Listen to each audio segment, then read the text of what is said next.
Today we have Sarah Healy, who's a pediatric infectious disease specialist, here to present on antibiotic usage in pediatrics.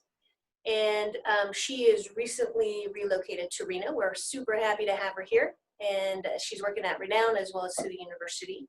So if you have patients who have infectious disease issues, please contact her. Okay.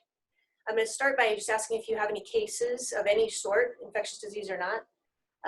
Anybody out there have a case they'd like to present? Okay, if not, we'll get going on Sarah's presentation. Great. Well, thanks for having me. I'm really excited to do this. So today I just wanted to do some general pediatric infectious diseases, but talk about questions I often get as an infectious disease physician regarding these common presentations. Definitely don't hesitate to stop and ask me questions at any time. There's about 4 sections of presentations, so I'll stop after each section and see if anyone has any questions. So the objectives today, as I had said, is to discuss some common pediatric infectious diseases and treatments. We'll talk about Streptococcal pharyngitis, community-acquired pneumonia, acute gastroenteritis, and then we'll look at Staphlococcal infections in healthy neonates. So Streptococcal pharyngitis, especially for general pediatricians, you guys see a lot of this. It's a significant cause of community-associated infection. Though they are actually relatively small percentage of visits with acute pharyngitis are due to group A strep. About 20 to 30% of pediatric visits presenting with pharyngitis in prospective studies have been documented due to group A strep, and about 5 to 15% of adult visits. This will come into consequence when we talk about diagnosis, especially whether or not your rapid strep reflexes to a throat culture. Why do we treat? Because not treating can result in the following consequences. Everyone worries about acute rheumatic fever, but also worry about peritonsillar abscess, cervical lymphadenitis, mastoiditis, and then more invasive illnesses. The big thing to point out here is treatment does not prevent post-streptococcal glomerulonephritis. I would just want to note on the bottom, I provide the reference. As an infectious disease physician, we use a lot of the clinical practice guidelines from the IDSA. They're freely available on the website. You just go under guidelines. They've gotten much, much better about providing pediatric guidance. There used to be a lot of adult-specific guidance. And Dr. Schulman wrote the most recent one for group A strep that was published in 2012. Based on their current cycle, they should be coming up with an update probably in the next 2 to 3 years. So how is diagnosis established? Rapid antigen detection tests or point of care testing in the clinic are the standard. They're sensitive about 70 to 90%, depends on the test you use, and about 95% specific. If it's negative, but there's a high clinical suspicion, and this is key only in kids only, do they recommend sending a group A throat culture. Note, and I've gotten a couple of calls about this already here, if you send a general throat culture, you're going to get reported back everything that's showing up in their throat. So you'll learn about some Haemophilus, stuff that you don't really want to know about. So if you do place the order and send it to Renown, make sure it's a group A strep throat culture. I've gotten a couple of calls about what to do with reported positive back from a throat culture that are normal colonizers of the throat. Who do you test? This is easier said than done because there's a lot of expectations from parents coming in and concerns about group A strep. Really, there's different algorithms you can follow about scoring who should get tested for group A strep versus who you should assume is a viral infection. The recommendation from the IDSA is if you have fever, difficulty swallowing, sore throat, or halitosis, that you're more likely to have group A strep. They do recommend children only greater than 3 years of age. The high incidence really is in 5 to 15 years, but those children under 3 years of age really aren't infected with group A strep, nor are they known to have the sequelae from group A strep. So they don't necessarily recommend testing children under 3 years of age. The exception to that you'll see below is if they have an older sibling with group A strep and classic symptoms in that child, to go ahead and test them. Don't test as the viral symptoms, easier said than done sometimes with cough, rhinorrhea, and hoarseness. And then the biggest thing to highlight, and we'll go into a little bit more detail here, is the concept of testing post-treatment, because about 7 to 37% of your throat cultures are still going to be positive at end of treatment, and also not to test asymptomatic household contacts. We'll talk about exceptions to the rule regarding this. So how to treat, they provide a nice table about recommendations of treatment for children and dosage and duration and what the evidence are for the quality of that treatment. The big thing I want to point out is that the penicillins, there still has been no reported resistance to penicillins for group A strep. And so the penicillins, amoxicillin are the first line every time. 10-day treatment course, and the resistant rate is 0. If you have a child who does have an allergy and you're unable to use the amoxicillin or penicillins, or even the cephalosporins, which I would recommend as your second line if they have a non-anaphylaxis allergy to penicillin, you can do clindamycin for a 10-day course, or you can do azithromycin and clarithromycin. The one thing I want to point out about this is there is resistance to these antibiotics, so you might see failure. Resistance to clindamycin in the community is about 1 to 2%, reported as high as 3%. And then azithromycin, it's 5 to 8%. So that's something to be aware of if you have someone who is on clindamycin or azithromycin and doesn't respond. The best example I can give of this is outside of pharyngitis, if you have a lymphadenitis that drains or a pustular cellulitis, they won't set up susceptibilities because of the known no resistance to penicillins. So if you have a child who's on clindamycin or azithromycin, if they have a severe infection, often I'll ask the laboratory whether or not they'll set it up for susceptibilities to that agent that you plan to use. So I've had kids fail treatment on consecutive courses, and then when we tested it, they actually were resistant to that antibiotic. So it's something to keep in mind for more serious infections. The biggest question I get referred for is how to deal with recurrent episodes of apparent group A strep. So there's 2 different ways to look at this. There's recurrent episodes, and then there's chronic pharyngeal carriers. Recurrent episodes, the first thing to think about is non-compliance with the first round of antibiotics, especially if they received a penicillin, amoxicillin-based regimen. A new group A strep pharyngeal infection from close contact. So think about close family members and this concept of a ping pong effect of the group A strep being transmitted within a family from person to person, and they're on different regimens of treatment over different amounts of time. The most common reason why you have recurrent episodes of a group A strep is you have a group A strep carrier and they're getting recurrent viral infections. Chronic pharyngeal group A strep carrier, 20% of children are asymptomatic carriers, especially in the winter and spring, and they can be colonized for up to 6 months or beyond.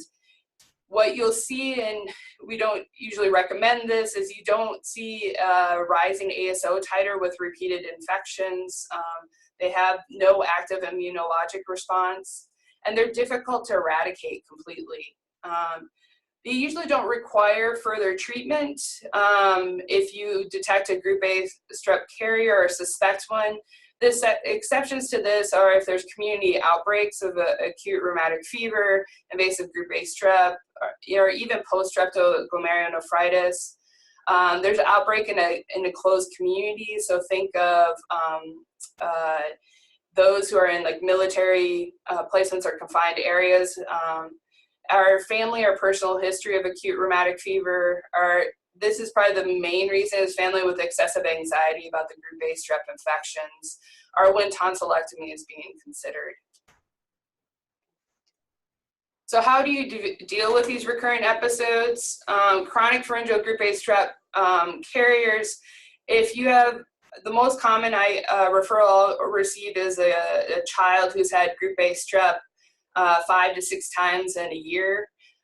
who presents for considerage of chronic pharyngeal group A strep carrier and maybe a treatment regimen to try to eradicate them. There are recommendations for eradication that are also published in the clinical practice guidelines, as you can see on the right. The thing to point out is the penicillins alone are not good at eradicating group A strep carriers. The preference usually is for the clindamycin clindamycin administration, which is 20 to 30 mg per kg per day in 3 doses for 10 days. You can do penicillin, but usually that's in combination with either rifampin or in combination with clavulanic acid for augmentin. There are also intramuscular plus oral, which is the penicillin G plus rifampin as well, though many of the children are not very excited about getting an injection in order for eradicate. But if you have concern about compliance with administration of the regimen at home, that might be ideal for your population, though they still need to take some rifampin as well.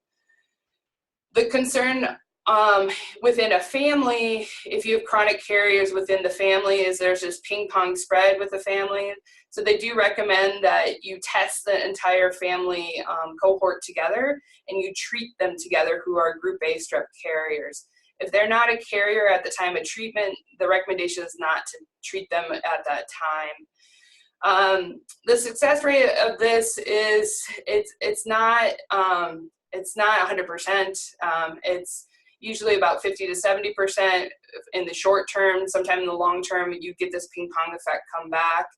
I often get asked the question, should the dog be tested? Dogs are not group A strep carriers and should not be a source of transmission within the family. The last resort is tonsillectomy, but in the previous couple of decades, tonsillectomy was a big indication for group A strep, recurrent. Now most of the referrals for tonsillectomy are due to obstructive sleep apnea. It's become a much more conservative referral for tonsillectomy because it's only been shown beneficial in a small group of patients. The first recommendation is doing the 12 months of watchful waiting. Oftentimes children will outgrow these recurrent group A strep episodes. But looking at the ENT literature, there's just been this paradise criteria that if you meet these criteria, you do see some benefit of tonsillectomy for recurrent group A strep. That means having 7 documented episodes in a year, having 5 episodes per year for both years, or in the past 3 years, having 3 episodes per year for all 3 years. They do show us a benefit in that population with tonsillectomy for recurrent group A strep. Any questions about group A strep or especially recurrent episodes of group A strep? Dr. Klaas. Hi, good morning. Thanks. So if you have a young child with an older sib who's got documented group A strep, who's got an appropriate constellation of symptoms, I'm wondering why you would bother to test, since the sensitivity of the test is only 70% or in that range. Wouldn't it just make sense to empirically treat that child? Yeah, I think, especially when guidelines are developed, they're very strict in diagnosing and then treating. I think when you apply them to clinical practice for instances like that with an older sibling and a child who has very clear symptoms that are not viral in nature, I think it is reasonable that you would just treat the younger sibling. Guidelines, they provide as much as guidance, but they're very data driven. And so sometimes they get you put into the strict box of that you need to test in order to treat. Okay, thanks. Does the frequency of glomerulonephritis increase with frequency of true infections or not necessarily? So they've seen that, especially in outbreaks, why the recommendation for the treatment is they will see if there's an increase in infections, an increase in glomerulonephritis. Unfortunately, the treatment of those infections does not impact any of the rate of glomerulonephritis. So if you have more strep in the community and you're having an outbreak, they do recommend that we go through and treat.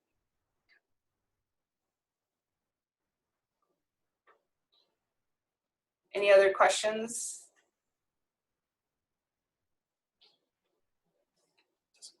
Okay. So next I was going to go through some questions that I read from community-acquired pneumonia, which has been fairly fitting for the last couple of months here. I'll mostly focus on bacterial pneumonia and touch a little bit on viral, but focus on bacterial and treatment options. So community-acquired pneumonia, who's at risk? There's your neonate criteria versus your children. For some reason, males are more likely at risk for pneumonia in children. This comes up in other disease processes as well. Indoor air pollution, lack of breastfeeding, cigarette smoke are known risk factors that all of us are aware of. The underlying complex medical conditions, so these are those kids who may present either with a viral pneumonia or bacterial pneumonia, but are more likely to be admitted secondary to their underlying disorders such as congenital heart disease, chronic lung disease, asthma, neuromuscular disorders as well. Neonates, we're looking really at the early onset, those who are in the NICU or who are recently discharged, who have prolonged rupture of membranes, amnionitis. So things that were exposures that would put them at higher risk, such as maternal intrapartum fever. Late onset are really your NICU type babies going out into the world and then coming back, or even if they have not left the NICU yet. Those who have had assisted ventilation, anomalies of their airways, severe underlying disease, or prolonged hospitalizations. You know, as always in pediatrics, your history is going to drive, especially your empiric antibiotic use. The kids that are coming healthy from the community are going to be treated differently than those kids who are hospitalized for long periods of time, who have been maybe exposed to multiple broad spectrum antibiotics or had devices that put them at higher risk of unusual infections that you wouldn't necessarily see in the community alone. So again, the guidelines for this, the management of community-acquired pneumonia also are the IDSA and in collaboration with the Pediatric Infectious Diseases Society. So I would say that the community-acquired pneumonia guidelines are very good for pediatrics and are a great resource. The AEP also published them after they were published by CID in 2011. They talk about who should be hospitalized, the workup recommended, and we'll go into treatment as well. Those who should be hospitalized are pretty clear to most of us. Those who have moderate or severe community-acquired pneumonia, respiratory distress, and hypoxemia. Infants under 3 to 6 months are more so recommended to be hospitalized than those older in that age, even if they don't necessarily meet that criteria. Children with community-acquired pneumonia related to MRSA, which I find a difficult one for them to list on the hospitalization, because how do you know it's MRSA unless they have an empyema, which is going to get them hospitalized anyways, that has been drained.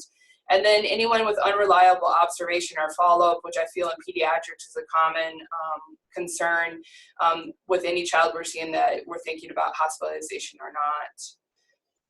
What workup is recommended? The biggest thing is the discussion about blood cultures. So when I was a resident, I remember seeing kids in the ER with a pneumonia who we might be sending home. We often got blood cultures on them, but now they're moving away from getting blood cultures on any kids who are not going to be hospitalized. So if you're not looking at hospitalization, even if they're sick and they got a dose of ceftriaxone, blood cultures are not necessarily recommended. Hospitalization with moderate or severe community-acquired pneumonia, especially those with empyemas or parapneumatic effusions, or concern for necrotizing pneumonia, we do recommend you do get a blood culture. Often that is helpful, especially if they're delayed going to VATS or any type of drainage, because after empiric antibiotics on those children, often that fluid has been sterilized and we can't detect bacterial etiology, and they get put on pretty broad spectrum antibiotics, and sometimes it makes it difficult to narrow. For those kids that you do get strep pneumopositive blood cultures, those don't necessarily need to be repeated to document a negative. But MRSA or any other type of unusual bacteria that you find in a positive blood culture, MSSA as well, they do need a documented negative. But strep pneumo, the recommendation, because they clear so quickly, you don't necessarily have to repeat that blood culture. Viral testing has become much more available as the years have gone by, that you can detect a lot of viruses now that before we just kind of said was non-RSV. So there's rapid testing for flu A, flu B, rapid testing for RSV, and now Renown's been running a pediatric rapid respiratory panel as well that maybe gives you more information than you ever want to know, and has become a problem with the broncholytics in the hospital, because before we were able to cohort non-RSV broncholytics, but now we have an adenovirus and a rhinovirus, or an adenovirus, coronavirus, and now we have to separate them because they have different viruses in their broncholytic. But it is very helpful in giving you an etiology and a known cause for why you're having these x-ray findings. Again, if they're hospitalized, they do recommend a CBC with differential. Acute phase reactants such as a CRP, an ESR, or a procalcitonin, they recommend it, but they say that for pneumonia, it doesn't specify whether it's going to be a viral or bacterial. The studies haven't shown that they're reliable enough to tell you if it's one or another. They can help as being another objective laboratory value to follow to see for clinical improvement, but as an alone test, they're not as helpful as in some other disease processes. Chest x-rays, a PA and lateral, they do recommend if you have a child who has recurrent pneumonia, so who gets seen in the office or who gets hospitalized on a monthly basis, that you should repeat a chest x-ray in 4 to 6 weeks when they're well, to make sure there's not an underlying reason why they're having recurrent pneumonias, especially if the pneumonia is occurring on the same side and the same lobe location. So what are the most common pathogens? Everyone knows essentially the lungs and up in the head and the neck, they're usually the same pathogens that are a problem. Strep pneumo is 1, 2, and 3. It's always strep pneumo, strep pneumo, strep pneumo. Group A strep, MSSA, and MRSA are behind that, non-typical H influenza. And then in your older kids, thinking about Mycoplasma pneumoniae and then chlamydia as well. We'll talk about testing for these, especially the last two. There's questions of how to go about testing those, whether you would test them or not, or whether you just treat. So we'll go into detail about that as well. The biggest thing is to remember is strep pneumo is your 1, 2, 3. The kids that think about group A strep, MSSA, MRSA is especially post-influenza bacterial pneumonias. So those kids who get diagnosed are suspected of having flu. They get better over time, and then they get suddenly sick again. There have been quite a few severe group A strep pneumonias reported from the pediatric ID community this flu season, as well as MSSA and MRSA resulting in empyema as necrotizing pneumonias. So which antibiotics should be prescribed and for how long? Preschool age children, the recommendations from the guidelines are really no treatment, as most of these are viral.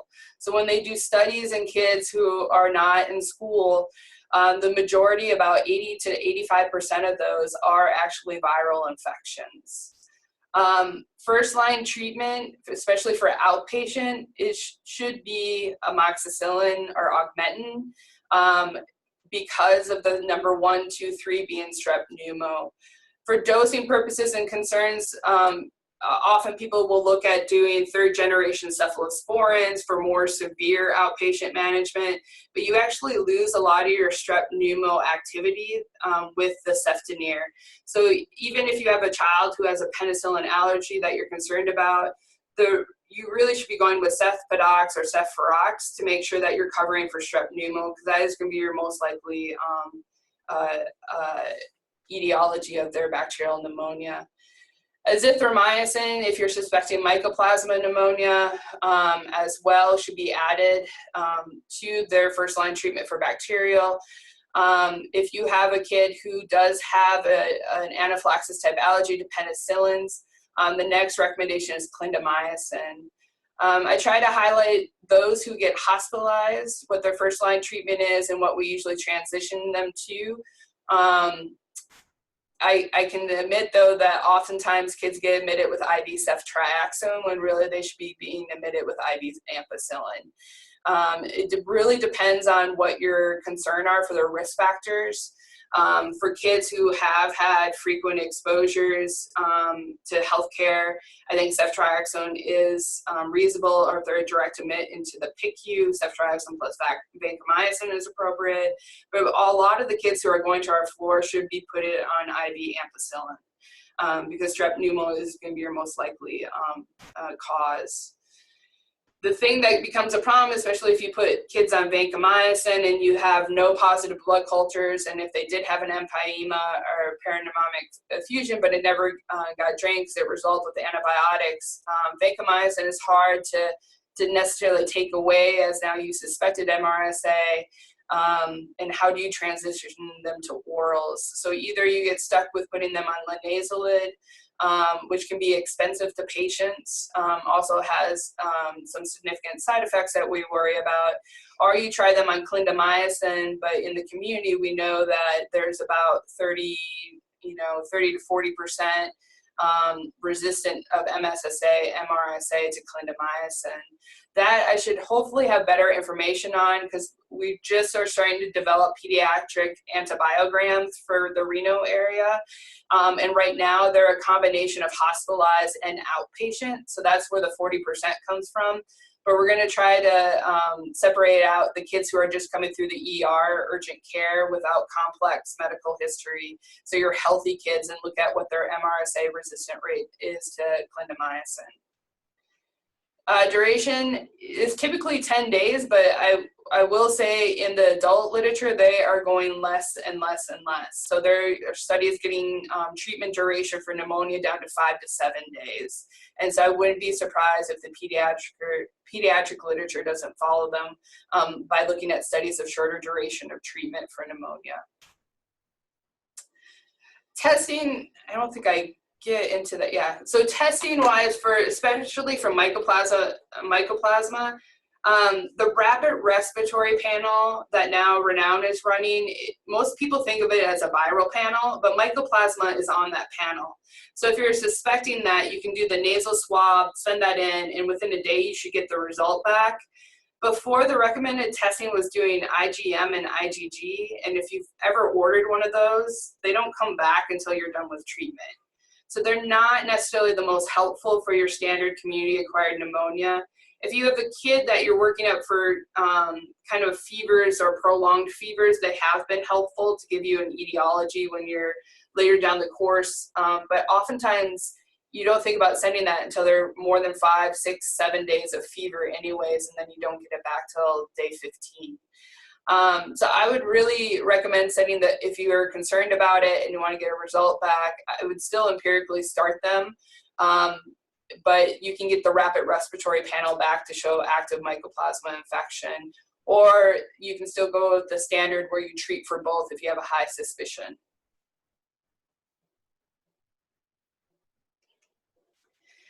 So what's the importance of dosing for amoxicillin and augmentin and with strep pneumo?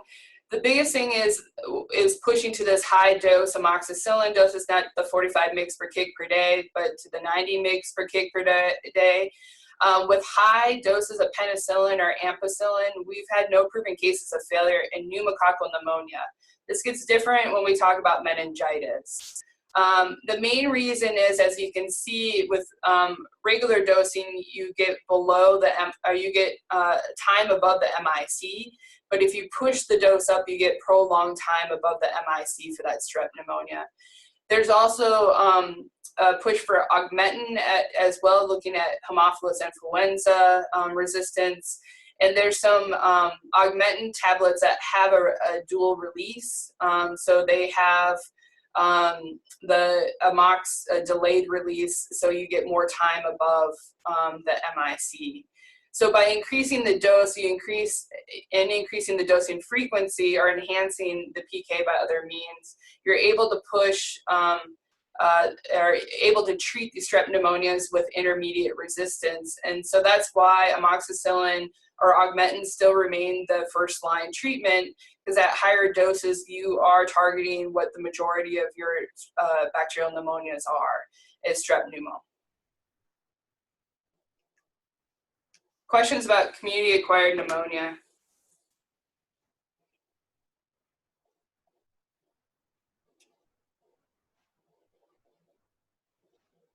I would say that probably the biggest thing I would push for, especially outpatient treatment, is the use of amoxicillin or augmentin.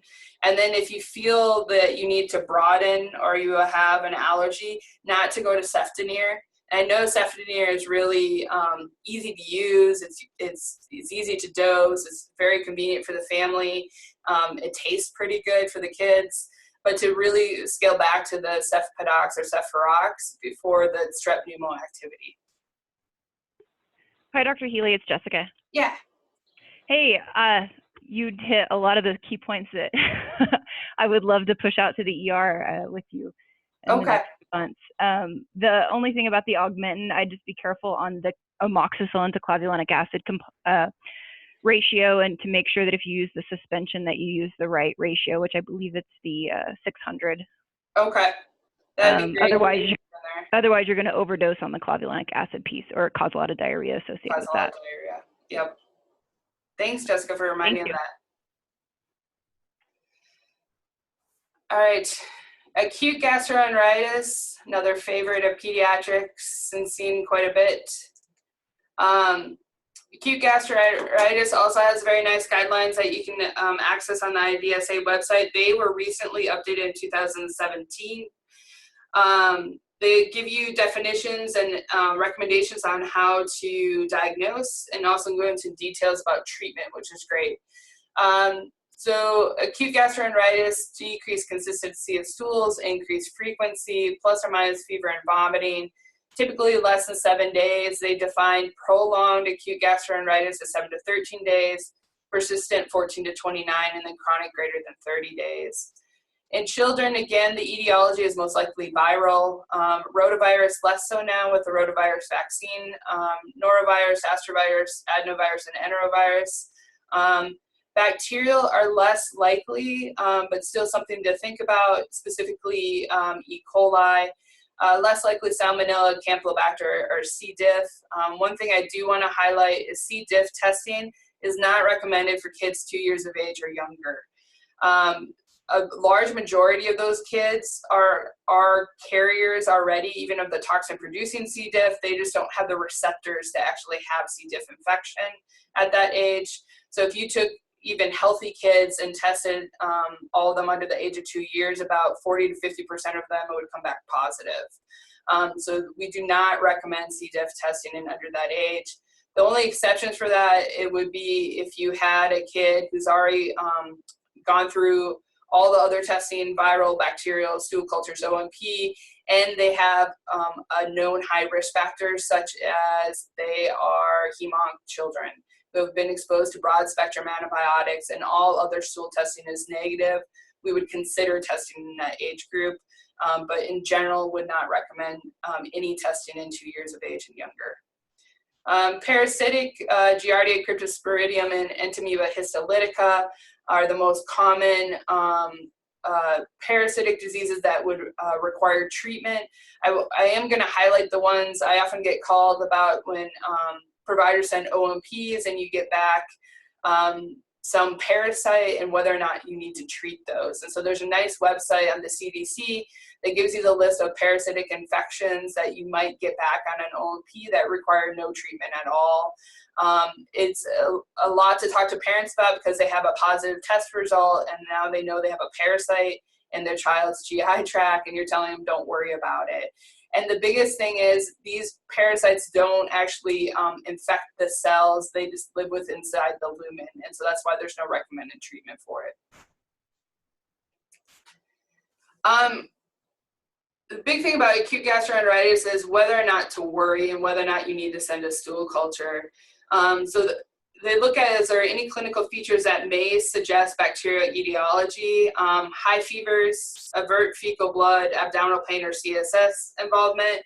really it's looking at the history of the child and getting a good, clear history of, is there any additional concern you should have?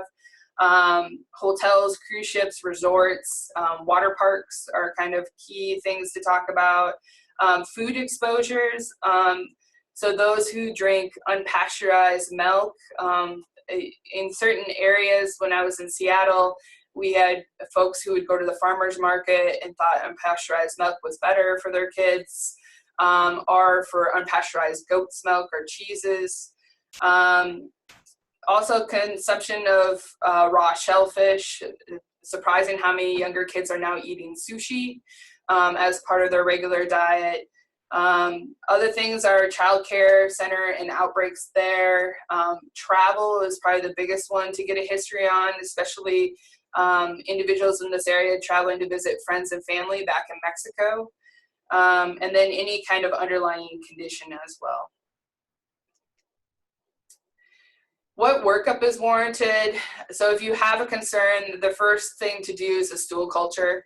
If you ever had a chance to go down in the microbiology lab during your training, you can see that simple stool culture is a lot of work. It's usually 7 or 8 plates are set up to look for an etiology.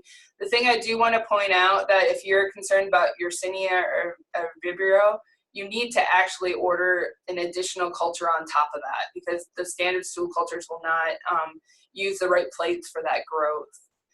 For blood cultures and those who have acute gastroenteritis, the ones to consider obtaining a blood culture in are any of the infants less than 3 months of age with severe disease, returning travelers, signs of septicemia, or immunocompromised or high-risk conditions. Stool O&P, specifically if you have someone with a travel history that you're concerned about, the recommendation, we'll go through the data of this, is to get 3 of those. And then Giardia antigen is actually quicker and sometimes more reliable than the stool O&P, so I usually order those in combination. For kids who have prolonged diarrhea or are very sick, sometimes you can get viral cultures, but I will caution those often take a long time to come back. And then you can do PCR testing as well. C. diff, there's an algorithm looking at NAT testing and toxin testing, but again, really would only order those in kind of your high-risk kids or those with known broad-spectrum antibiotic exposure.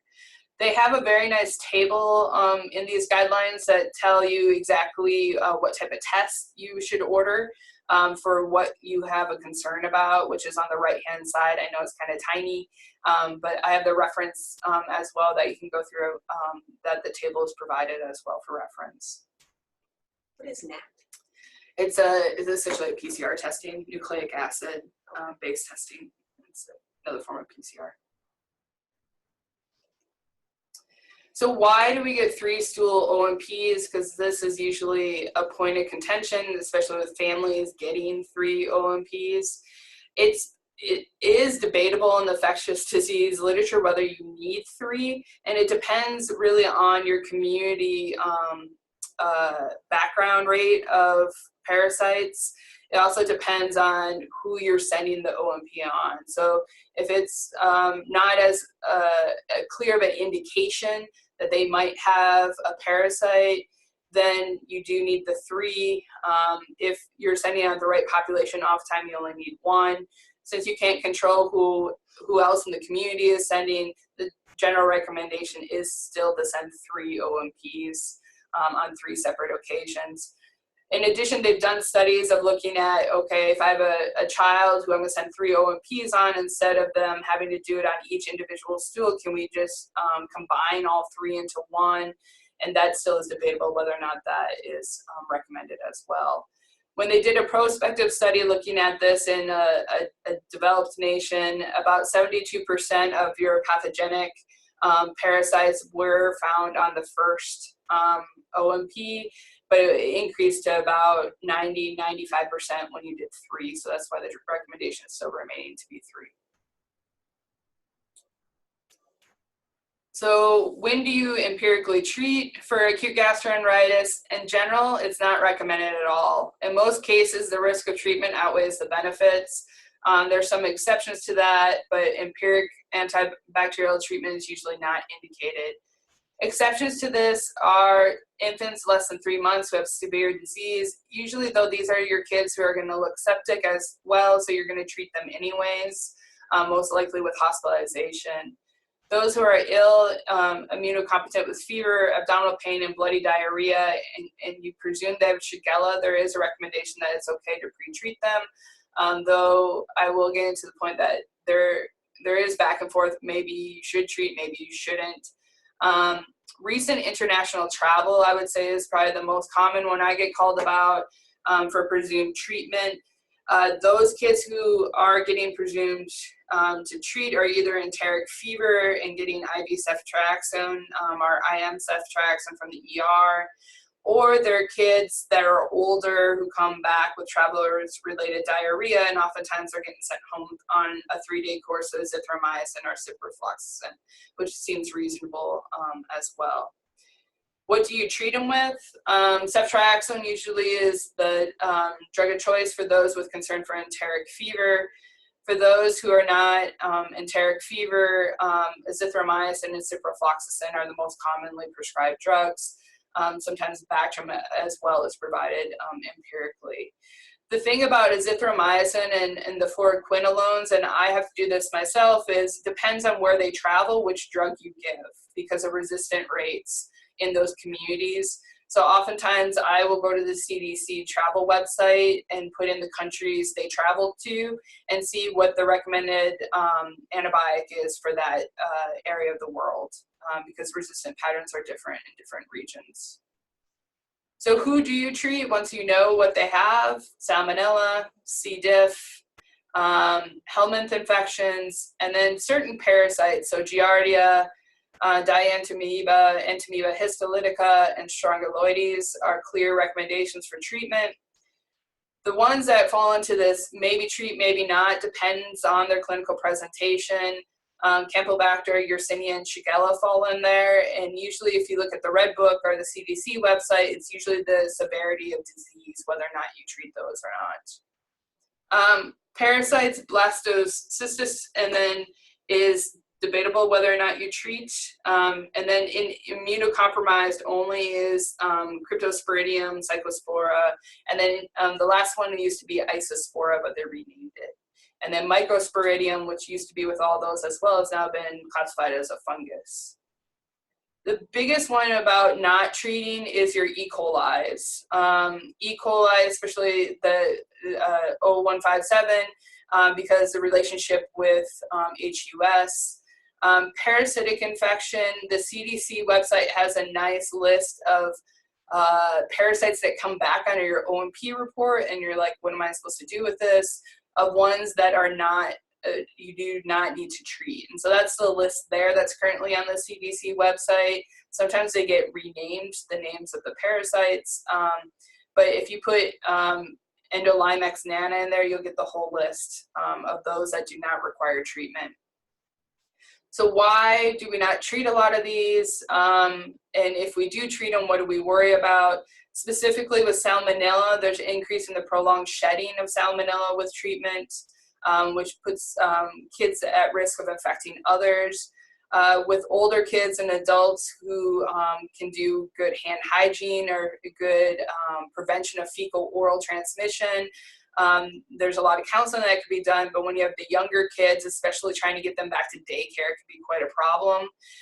If they require treatment for enteric fever and now their stool is persistently positive for salmonella, a lot of daycare centers will require that they are negative before they show back up at daycare, which could be very stressful for families.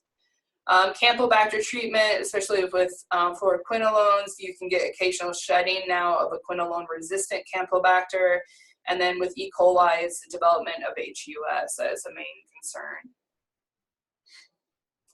So C. diff, I wanted to point out because there are new guidelines that came out regarding C. diff treatment, and so if you have read these, you have seen that the adult guidelines changed significantly. So prior, for the adult guidelines, were Flagyl as first-line treatment, and then vancomycin. With the new guidelines, those flipped. That vancomycin is first-line treatment in adults, Flagyl is now second-line.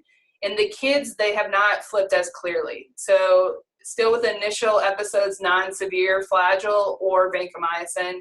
So you have the option or either or. Initial episode was severe though, they do recommend vancomycin first line, with or without flagyl. And then non-severe, they are doing or. And really it's for children, there's just not enough data to suggest vancomycin over flagyl at this time. I have a feeling though, based off the adult guidelines, a lot of people, especially for severe fulminant and also for, well, definitely for severe fulminant, but for first recurrence, we'll be probably going with vancomycin first line. And even with initial exposure, a lot of providers are going to start going vancomycin first line, even though there's not necessarily the data to support that over flagyl. Oh, this one's super tiny. So acute gastroenteritis, the things I just want to point out is there are post-infection manifestations to be aware of. So if you have kids who had what you thought was acute gastroenteritis and now are presenting to the clinic weeks or even a month later, that these are associated with certain organisms. They have a nice table for this, from erythema nodosum to IgA neuropathy to even meningitis or intestinal perforation. That you can see a direct relationship with the organism. If you do have a concern for these kids, sometimes you can still get a positive stool culture from them to help pinpoint the etiology and whether or not they would require treatment or not. And then the last, any questions about acute gastroenteritis?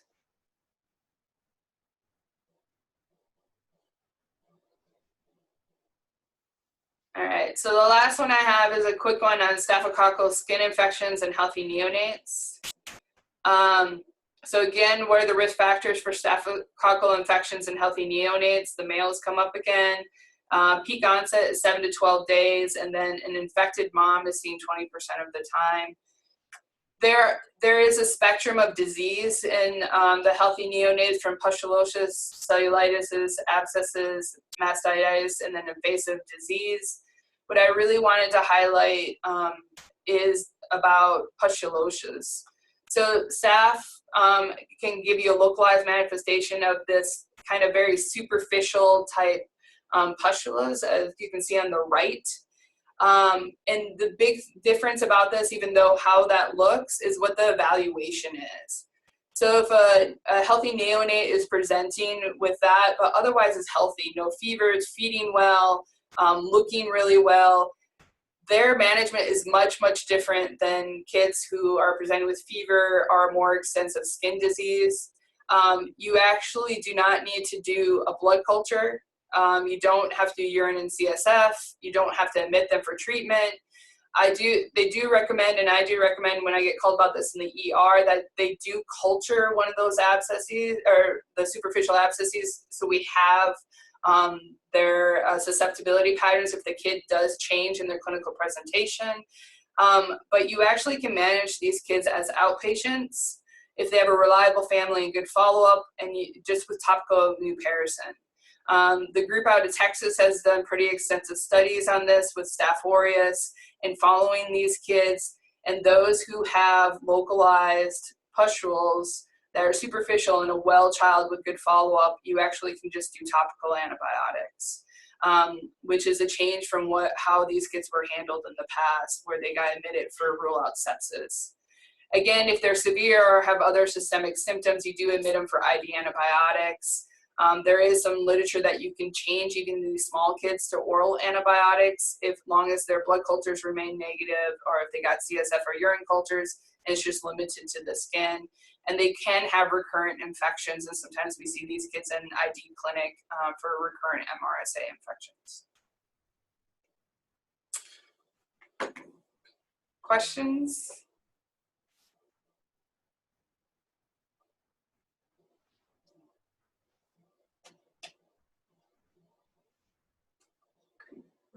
Well, thank you for joining us, Sarah. Yeah. That was great. Thank you.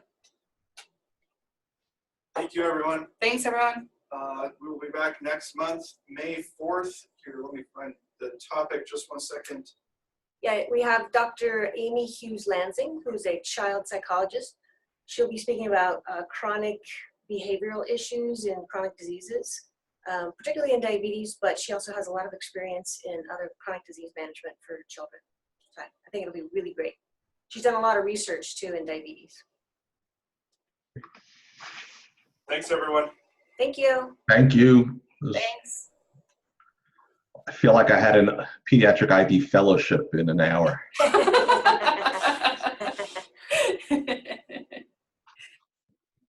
So I was wondering, Sarah, you don't know me, I'm Evan Klass. I'm the Project Echo, I don't know what, executive director, I think. I'm an adult endocrinologist, and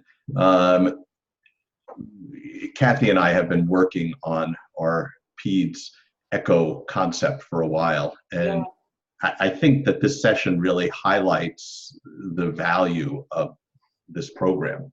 So Jessica had raised the issue, and I've asked Steve to hang on also, because Jessica said, well, you know, this would be great if we could get the folks in urgent care to participate.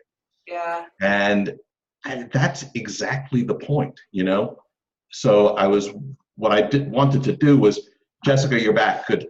I was just, Sorry, booted you off. yeah, I was using your name loosely. I said that you had raised the key issue, which was that the folks in urgent care really need to be engaged with this. And so what I really wanted to get out there was